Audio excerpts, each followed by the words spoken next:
Fetch your baseball bat, it's New York Warriors.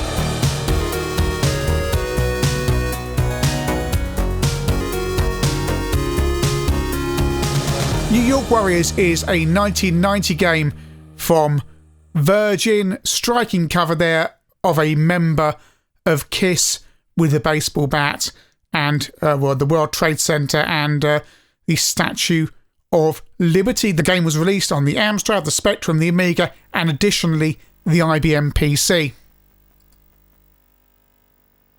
Let's fire up the Spectrum version. And there's the title screen. Big Red Software, later of Seymour and CJ the Elephant games fame. Off we go. There should be music at the moment. There's not. I don't know why. It's a top-down shoot-'em-up game. You can scroll backwards, forwards, left or right, although your character, although he can walk, well, he doesn't actually walk back. He kind of walks backwards, but he doesn't face backwards and certainly can't shoot backwards. You work your way through the level, shooting the baddies, Rambo lookalikes on this level. Basically, organised crime has taken over New York. The culmination of the game is you have to find 2 bombs that are in the, wait for it, the World Trade Center. So yeah, basically, it's like Akari Warriors or Commando or something like that. Over to the Amstrad that has this lovely font on the menu screen. It is a multi-load on the Spectrum and the Amstrad, and not a particularly good one. A lot of reloading required, so. And again on the Amstrad, if you walk backwards, you just back up. You don't actually turn around and shoot. So it's not really an 8-directional shoot 'em up. It's kind of 6 directions have we got here. No music on the CPC, but there are sound effects.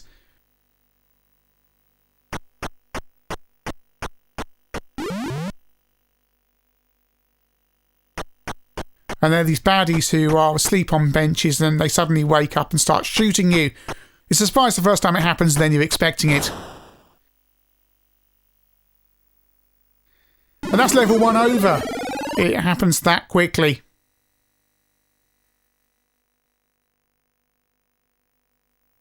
And here we are on level 2. Yes, it's a bit weird because you can't really tackle anything that gets behind you. IBM PC version got the ad-lib parallel port sound card going. It's very farty music. Here's the Rambo characters. And the controls on the PC version are deeply, deeply frustrating. You use the cursor keys. That's up, down, left and right. So you want to go diagonally, you hold down, for example, up and left.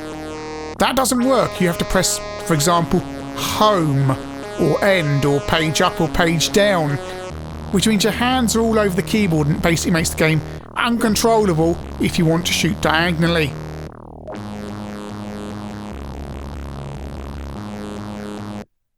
And level 1 is over again very quickly. On to level 2. There's also beeps coming from the PC speaker occasionally, backing up the ad-lib sound. And onto the Amiga.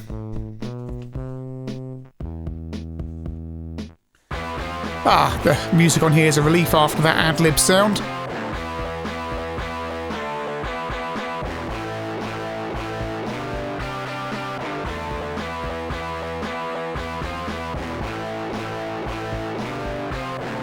Binary Design were developing the game, you know, binary design of 180 frame, glider rider, hard driving, and they'd gone bust.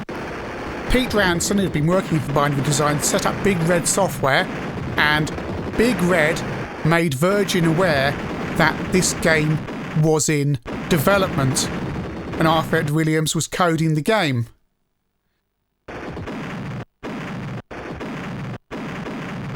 I'm also not sure if this was intended as a budget game or a full price game at Binary Design. It seems to me this potentially was more likely to have been a budget game, but Virgin stuck it out at full price with some rather striking adverts I remember seeing in the computer press. That's level 1 over on the Amiga. It feels a bit shoot 'em up construction kit on the Miggy. It seems to me like the coders have seen all these Japanese shooters in the arcade with the bullets flying everywhere and have tried to replicate it. And it's not a terrible stab at it on the Amiga. Back on the Specky where the music is now working. Hooray. Power-ups include the Fanfire submachine gun missile launcher, heat-seeking missile launcher, cluster grenade launcher and flamethrower, although I don't think all of those power-ups are available in the 8-bits. Weird perspective. Oh, got blown up. Weird perspective on the graphics on the Spectrum and the Amstrad as well. Look how that building goes up. I see what they're trying to do, but it doesn't quite work, and it gets worse for some of the later levels. Strange set of reviews for this on the Specky. Crash gave it 36%, Your Sinclair gave it 62%, and Sinclair User gave it 90%. SU said it was non-stop slam-bang action, whereas Crash said it was a budget game dressed to kill but with no party to go to. And Your Sinclair criticised the graphics for looking too much like a Spectrum. Jonathan Davis, what do you mean it's a Spectrum game? Back to the Amstrad, where it's a full-price game, this is setting nothing particularly alight. I'm still in admiration of that font, though. That font on the... You see it again on the status display top left. In the CPC's low resolution mode, that's quite a nice font to get done with the limited amount of pixels you have. So you just end up backing up and you can't shoot backwards. If you're going to do a game like this, you've got to be able to walk in 8 directions. And shoot in 8 directions as well.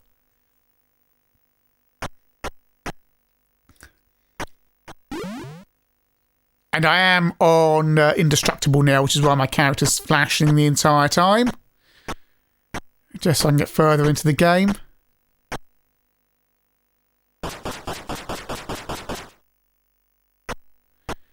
I don't know what those brown things are with the little flies going around. I do know what those brown things are with the little flies going around them.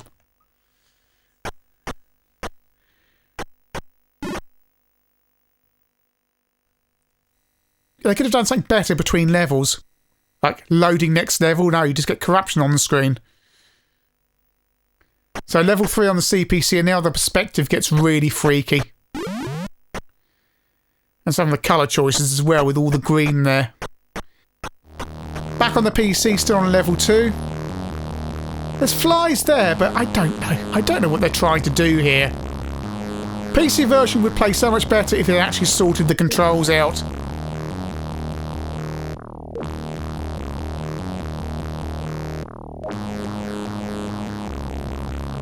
All versions have a 2-player mode as well, and here's the 2-player mode on the PC. It's quite fun in 2-player mode, as most games of this type are. Back on the Amstrad. And whereas the graphical design on the early levels looks very much cleaner than this, level 3 this looks like a total mess. All this green and colour and just general messiness.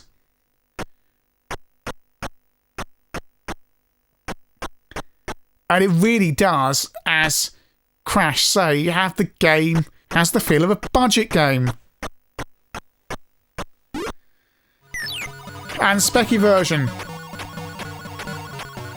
And you can see what they're trying to do. It's trying to be a Japanese shoot 'em up where there's bullets flying everywhere, 8 directions and all the rest of it, but it kind of feels unfinished.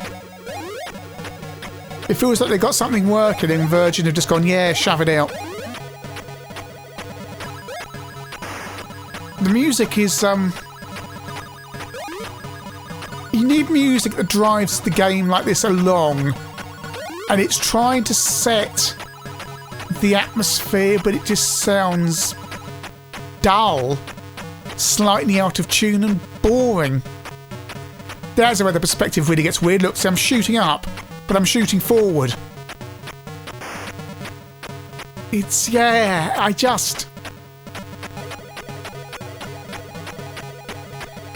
This is greed, really, isn't it? If you'd pick this up for $2.99, possibly $3.99, you'd be saying something in the region of, say, 70% as a bit of fun for a couple of hours and you could put up with the flaws.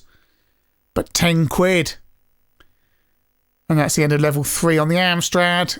Hang on, there we go. I've got to shoot the door. Shoot the door.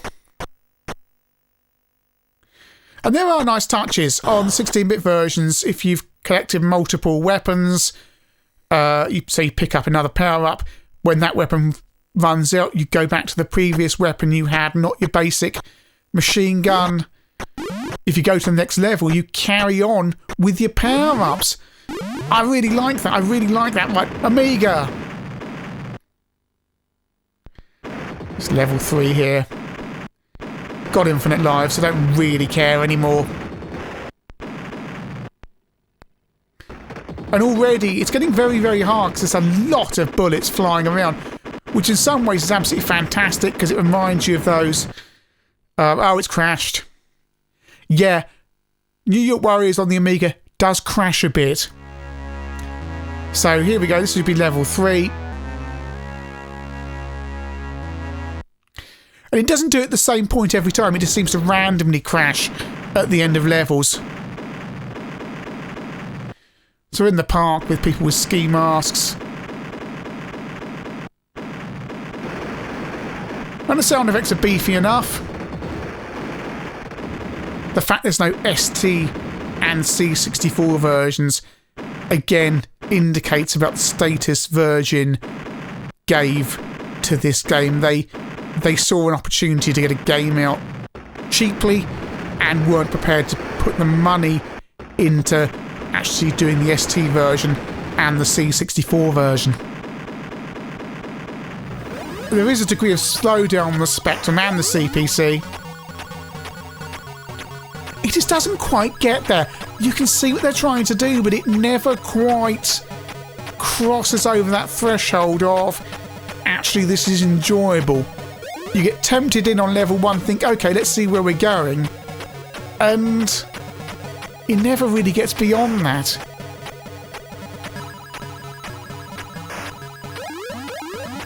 And on one level, I like the fact the levels scroll around in all directions.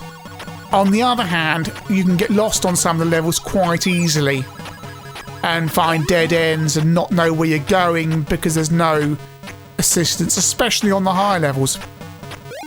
Also, I should mention, the Spectrum and Amstrad versions are fatally broken. Both versions cannot load the later levels of the game. You can't complete it.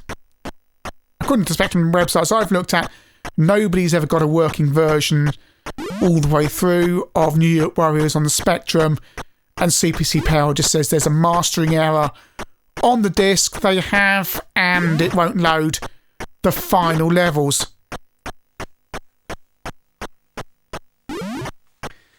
But again, with the simpler level layout, with the simpler graphics here on the Amstrad version, this works far better.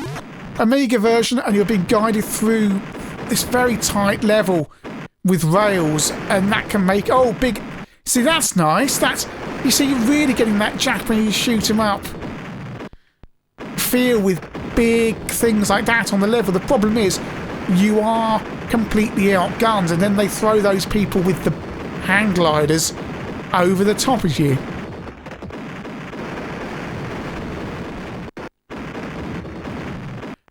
Somebody said in one of the reviews, I think it was Lemon Amiga, they've given this a brilliant review and say, oh, it's one of the only games of this type on the Amiga. And I'm thinking, well, perhaps in terms of the sheer mayhem of it, but of course the Amiga has Alien Breed, Chaos Engine, all sorts of games like that do this far better.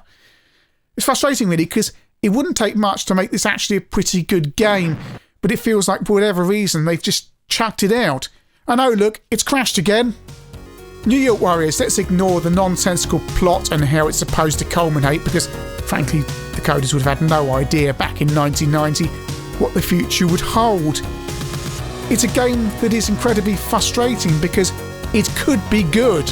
Spectrum and Amstrad versions feel like budget games. If it was $2.99 or $3.99, I would complain far less about it. It still feels unfinished, and obviously you can't complete it on either the Spectrum or the Amstrad. CPC graphics are very messy. There's no way to get around it on some of those levels. Spectrum version, far tidier, but a little bit jerkier than a Spectrum needs to be. And the music, when it works, is rather tuneless. PC version, you ruined it with the controls. Actually, this could be, by PC standards, a half-decent game. But cursor keys followed by home end, page up and page down for your diagonals, hands all over the keyboard, I couldn't make it work for me. Perhaps it works better with a joystick, but most PC gamers at this time wouldn't have had one. Shame really, because two-player run and gun action like this on your PC would have been hard to come by at this time. Amiga version feels like the best of the bunch. It's the closest to, I guess, what the vision would have been to replicate those Japanese kind of run and gun, shoot 'em up games with bullets flying everywhere. But the first time you load it up, you get a feeling it's a bit like a shoot 'em up construction kit game. Initially, you realise there's more to it than that, but it lacks any kind of finesse.